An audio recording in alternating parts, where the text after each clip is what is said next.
Just over 2 months ago, James Corden launched a new era for The Late Late Show. In that short time, he has already played dodgeball with One Direction, love that game, sang with Justin Bieber and Jennifer Hudson, acted with Tom Hanks, and battled Anna Kendrick in a sing-off. Corden may be a rookie in late night, but he has already won a huge, ginormous fan base. Welcome to The Late Late Show, everybody. There's no crying in baseball! There's no crying in baseball! No crying! Don't cry, shop girl. Don't cry. I wanted it to be you. Everybody, are you in the house? But baby, come on, baby, come on, baby, come on. Here we go! What's Oprah like? Tell me everything. Amazing. If she'd adopt me, I'd leave my mum for her.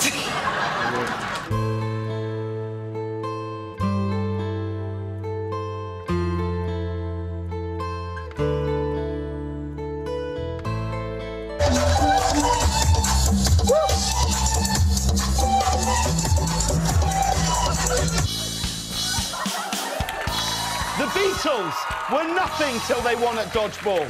The Rolling Stones were nothing until they won at dodgeball. Are you gonna bleed for me now? Yes! Yes, you are! I'm Batman. Everybody, freeze. Thank goodness I have had my children. I'm walking on sunshine.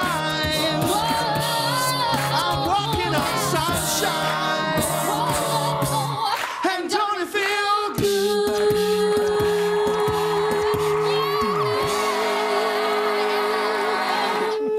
I love that song, James Corden. I love you too. Oh, you do it's seem like so you're nice walking to on be here. sunshine and it feels good. It sort of blows my mind watching that we've only done like 34 shows. I can't quite see where it Well, this is congratulations on your success, truly. Thank because you. when you first got the job, so many people said, James Corden, who is that? What does he do? I remember Anna Wintour saying you're the funniest guy she's met. Charlie said he had seen you and said the guy is amazing. Oh, but you that's have very already won kind. over the hearts so quickly in this country. Well, I don't know It's about true. everybody. It's I true. think there's still a lot of people watching this show going, really? That guy? Hang on, wait, shouldn't he be delivering the TV to CBS every morning? He doesn't look like someone we should have on television unless it's a reality show. But no, I mean, you know, we're very, very lucky to have such a good team of people that work on the show, and I don't know, we never thought that we would hit the ground running quite as fast. What did you as think? We did. Did you think you'd have to build?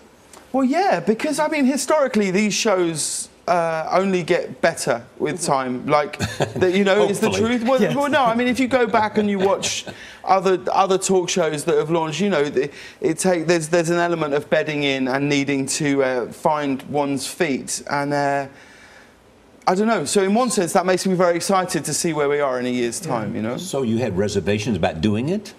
Yeah, I did really, because I've never really hosted anything before. I've never done a talk show. I'm not very good at interviewing people. Calls on all the skills that you have. I mean, Well, I don't know about that. We've just made a choice for it to ignore my weaknesses. It's not that we've gone, how do we make this show play to his strengths?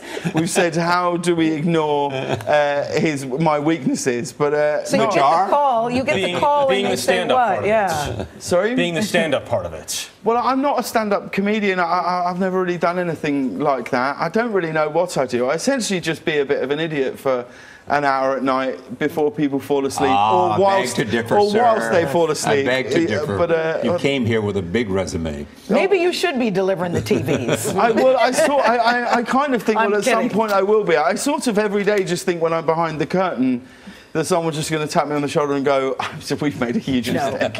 We meant to get the other guy. And I'll go, oh, that makes complete sense, you know. You're so good at the skits. Yeah. And we replay them here in the morning because, really? yeah. Goodness. How much of that is you in the morning saying, I want to do this? How do you plan those out?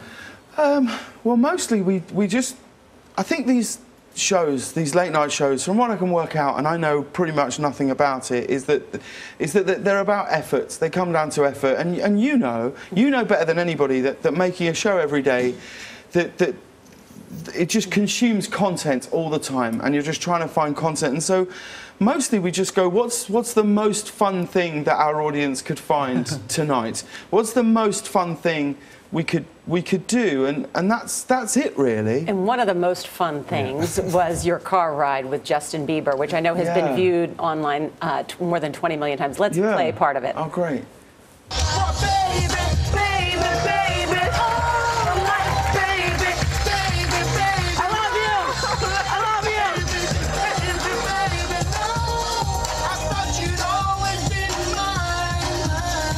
Okay, James, I know most of the lines, but you know all of the lines. How is that? I don't know. I've always had a sort of knack for, I don't know, remembering lyrics. And I mean, those things, doing those things in the car, those carpool things, are genuinely the most fun thing I've had on the show, because essentially for a lot of these people, like we've done it with Justin and Mariah Carey and Jennifer Hudson, who are, you know, as famous as you can get really, and they and often there's not many times in their life when they aren't surrounded by a big group of people. But people love to sing in the car, don't they? They really I don't do. stop. I mean, in my head, in my head, I'm Justin Bieber at that moment, and he's got the talk show, and he's going, "Wow, you've really made a smash single here." Like, all I really do is sing it. My wife just constantly stops me harmonizing with the radio. She's like, "Stop it!" Yeah. But you know what? You seem fearless. I love the skit with you and David Beckham. He's in his underwear. He's an underwear model. You may not have an underwear modeling career yet, but yet you were fearless to get out there in your underwear. Someday, I think. Where does that come from? You're so self-deprecating. You seem to have no inhibitions at all. I don't know. And you make it fun. I just do anything to make someone laugh. Really, I just won't really stop until I feel. And if that means. I mean, it's ridiculous doing that thing with David. Like, both of us, I would stand there and we're both in these pants, you know, and I would look at him and I would think it's ridiculous that essentially we're the same species. Do you know what I mean? Technically, just for people at home, I'm the one. You should let them know that I'm the one. I'm the one holding the hairdryer, just in case, because I know it's difficult to work it out. But did he think it was a little awkward? I mean, how was he when you guys filmed this? Well, I'm very fortunate that I've known David for quite some time, and we've done some other. We did a sketch once for Comic Relief at home in the UK, where we had a bath together, and a bath? we had a bath together, and we had a bath where I was reading him his autobiography whilst he was sat in the bath. He very kindly. That's essentially what the show was like, just calling people like David and Simon Cowell and the One Direction boys and saying, "Let's do it. Will you come and help us out at the start of our show?" And I'm unbelievably touched that they would come and help us in our infancy, you know? Because it's the acting bits too, right? Tom Hanks and Arnold Schwarzenegger, I mean, they have to buy into these too. Well, yeah, I mean, Tom did us a real favour there, you know, and I will forever be grateful for him to, because it set our show up in a way that said, "Oh, this is a show where people come and do stuff," you know, and I'm forever in his debt actually for that, because I think doing that thing with him gave us the confidence and the legs really to go, "Oh, okay," because if he'll do it. Do you know what I mean? Yeah. He's Tom Hanks. It's essentially like the king saying... It's quite a seal of approval, for sure. It really felt like that, and we're very, very lucky. Yeah, we really are. And so, go ahead. You're loving doing it. I really am. But I'm enjoying all of it. I'm enjoying... this. I'm enjoying just being here. I mean, do you know, where I'm from, like, the town I'm from in the UK, I'm from High Wycombe, which is, you know... it's not that it's that rough, but like you don't even get to come to New York, let alone fly overnight from Los Angeles where you've got your own show and then come and sit with 4 people who I really love on a show that I never thought I'd be on. I feel very, very lucky constantly. I'm taking this mug as well. I'm going to take it just because, we're lucky to have you at CBS. We were just as excited about you coming, seriously. No, you weren't. Not as excited. Yeah, we've been talking about it. No way. Come on now. Yeah.